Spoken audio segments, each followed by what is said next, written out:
Hello friends. हमें बहुत बार real world में किसी काम को करने के लिए डिसीजंस लेने पड़ते हैं। मान लीजिए आपके घर में आपका एक भाई है जिसकी हमें शादी करनी है, तो हम क्या टेस्ट करते हैं पहले कि भाई की उम्र 18 से ज़्यादा है या नहीं, या 18 ईयर्स से कम है। तो ये क्या लिया हमने, एक डिसीजन लिया। किस बेस पे लिया? उसकी एज पर लिया। अगर एज 18 से ज़्यादा हुई तो उसकी शादी कर देंगे, अगर एज 18 से कम हुई तो उसकी शादी नहीं करेंगे। तो सेम प्रोग्रामिंग में भी हमें बहुत बार डिसीजंस लेने पड़ते हैं, इसलिए एक नया कॉन्सेप्ट इंट्रोड्यूस होता है इफ़ स्टेटमेंट का। तो इसमें क्या होता है, जैसे कि मान लीजिए यहाँ पे हम क्या लिखेंगे, पहले इफ़ लिखेंगे। इफ़ के बाद देंगे हम हमारी कंडीशन। कंडीशन कुछ भी हो सकती है, जैसे मैं लिख देता हूँ इफ़ एज 18 से ज़्यादा, मतलब कि एज ग्रेटर देन 18, तो क्या होगा, शादी हो जाएगी। अगर ऐसा नहीं हुआ तो शादी नहीं होगी। ठीक है, ये तो एक सिंपल इफ हुआ। और दूसरा आता है इफ एल्स। इसमें क्या रहता है, अगर जो कंडीशन ट्रू हो गई, मतलब मान लीजिए हमारी एज 18 से ज़्यादा हो गई, तो हम क्या प्रिंट करवाएंगे कि हाँ आप शादी कर सकते हैं। और अगर जो 18 से कम हुई तो ये क्या प्रिंट करेगा, नहीं आप शादी नहीं कर सकते, आपकी एज 18 से कम है। यह हमारा सिंपल इफ था, इसके अंदर हमने एल्स का यूज़ नहीं किया था। इसमें क्या होगा, जो अगर कंडीशन ट्रू रही तो ये दोनों स्टेटमेंट चल जाएंगे, और अगर कंडीशन ट्रू नहीं रही तो जो भी हमारा लास्ट में स्टेटमेंट रहेगा उसके आगे वो चल जाएगा।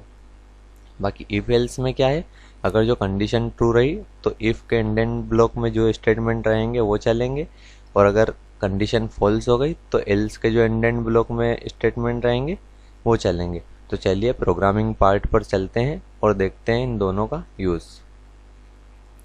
चलिए सिंपली हम वही वाला हमारा प्रोग्राम बनाते हैं जिसमें हम टेस्ट करेंगे एज को, और फिर उसके हिसाब से हम डिसीजंस लेंगे। मैं लिखता हूँ एज, पहले मैं यहाँ लिख लेता हूँ एक वेरिएबल एज इक्वल टू, मैं रख लेता हूँ 22। फिर मैं टेस्ट करता हूँ अपनी एज को, if age is greater than 18, तो हम क्या प्रिंट करवा देते हैं,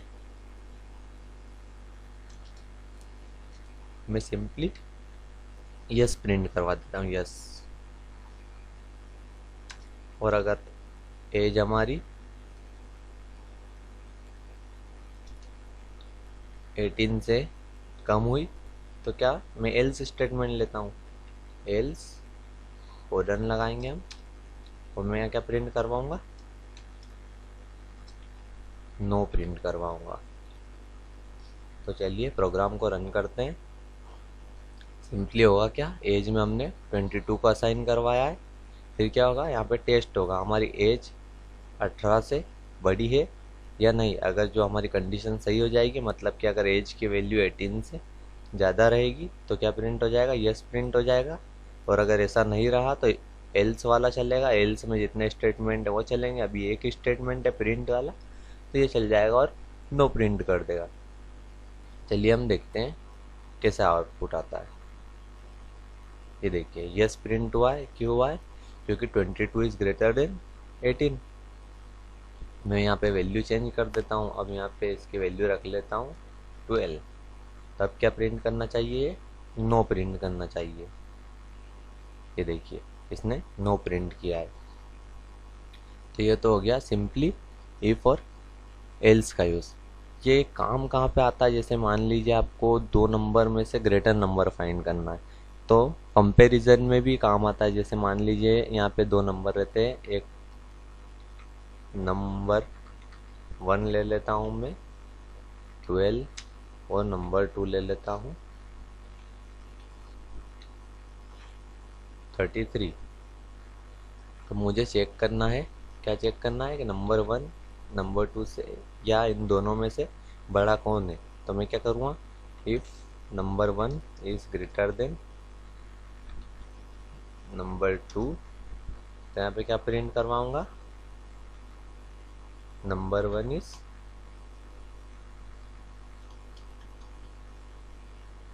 ग्रेटर।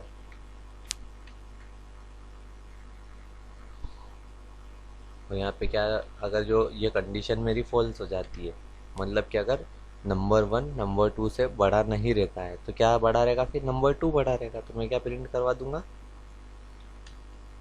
Number 2 is greater. ठीक है, रन करके देखते हैं आउटपुट क्या आना चाहिए। हमारा जो नंबर 1 है वो 12 है, नंबर 2 क्या है 33। कंडीशन चलेगी क्या, 12 33 से बड़ा है, ये कंडीशन क्या हो जाएगी, फॉल्स हो जाएगी। तो ये वाला स्टेटमेंट नहीं चलेगा, कौन सा चलेगा, एल्स वाला स्टेटमेंट चलेगा। तो एल्स वाला स्टेटमेंट में क्या प्रिंट होगा, नंबर 2 इज ग्रेटर। चलिए रन करते हैं, देखिए नंबर 2 इज ग्रेटर प्रिंट होके हमें मिल चुका है। अब हम देखते हैं हमारे नेक्स्ट टाइप के इफ एल्स को। जो हमारा नेक्स्ट टाइप का इफ एल्स है उसे बोला जाता है इफ एल्स लेडर। इसमें क्या होता है, कोई भी हम कंडीशन देते हैं, इफ कंडीशन 1, अगर कंडीशन 1 ट्रू हो जाएगी तो स्टेटमेंट 1 चल जाएगा। अगर ऐसा नहीं होता है तो एलिफ लिखेंगे हम, उसके बाद फिर से कंडीशन टेस्ट करेंगे। अगर कंडीशन 2 ट्रू हो जाती है तो स्टेटमेंट 2 चल देगा, और अगर कंडीशन 2 भी फॉल्स हो जाती है तो फिर क्या होगा, कंडीशन 3 टेस्ट होगी कि कंडीशन 3 ट्रू है या फॉल्स है। अगर कंडीशन ट्रू हो जाती है हमारी 3 वाली तो स्टेटमेंट 3 रन हो जाएगा। तो ये कहाँ काम में आता है, जब हमें सीरीज ऑफ डिसीजंस लेने पड़ते हैं। मान लीजिए मैं एक आपको प्रोग्राम बनाकर दिखाता हूँ। मैं एक नंबर लेता हूँ, नंबर इज इक्वल टू मैं लेता हूँ 4, और फिर इसको टेस्ट करता हूँ कि ये नंबर 1 से बड़ा है, ये 5 से बड़ा है, या फिर 4 से बड़ा है, 3 से बड़ा है। ऐसे मुझे सीरीज ऑफ डिसीजन चाहिए। तो मैं क्या करूँगा, इफ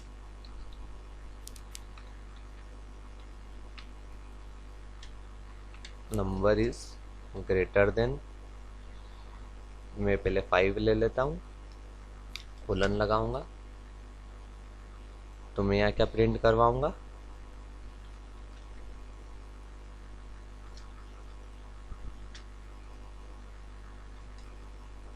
ग्रेटर देन 5। मैं ऐसा प्रिंट करवा लेता हूँ। अगर मेरी ये कंडीशन फॉल्स हो जाती है तो फिर मैं क्या टेस्ट करूँगा कि नंबर 4 से बड़ा है क्या, if number is greater then 4। फिर क्या प्रिंट करवाऊंगा, मैं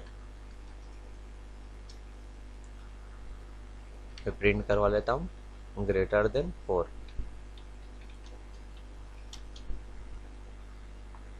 फिर अगर ये भी मेरी कंडीशन फॉल्स हो जाती है तो मैं क्या टेस्ट करूँगा, नंबर 3 से बड़ा है क्या, if number is greater then 3, और क्या प्रिंट करवाऊंगा,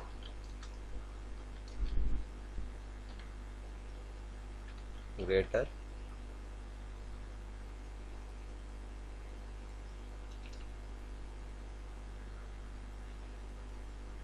मैं सिंपली जी लिख देता हूँ, आप समझ जाना कि ग्रेटर लिखा है मैंने।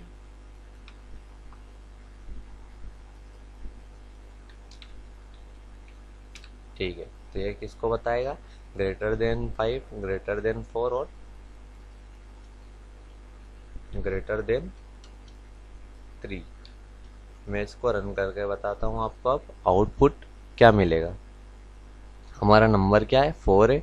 पहले टेस्ट होगा कि नंबर इज ग्रेटर देन 5, मतलब कि 4 5 से बड़ा है क्या, नहीं है तो ये स्टेटमेंट नहीं चलेगा। फिर क्या टेस्ट होगा, 4 इज ग्रेटर देन 4, ऐसा भी नहीं है, 4 इक्वल है, ग्रेटर नहीं है तो ये भी नहीं चलेगा। फिर क्या होगा, 4 इज ग्रेटर देन 3, ये कंडीशन हमारी ट्रू हो जाएगी। तो क्या प्रिंट होगा, ग्रेटर देन 3। चलिए प्रोग्राम को रन करते हैं।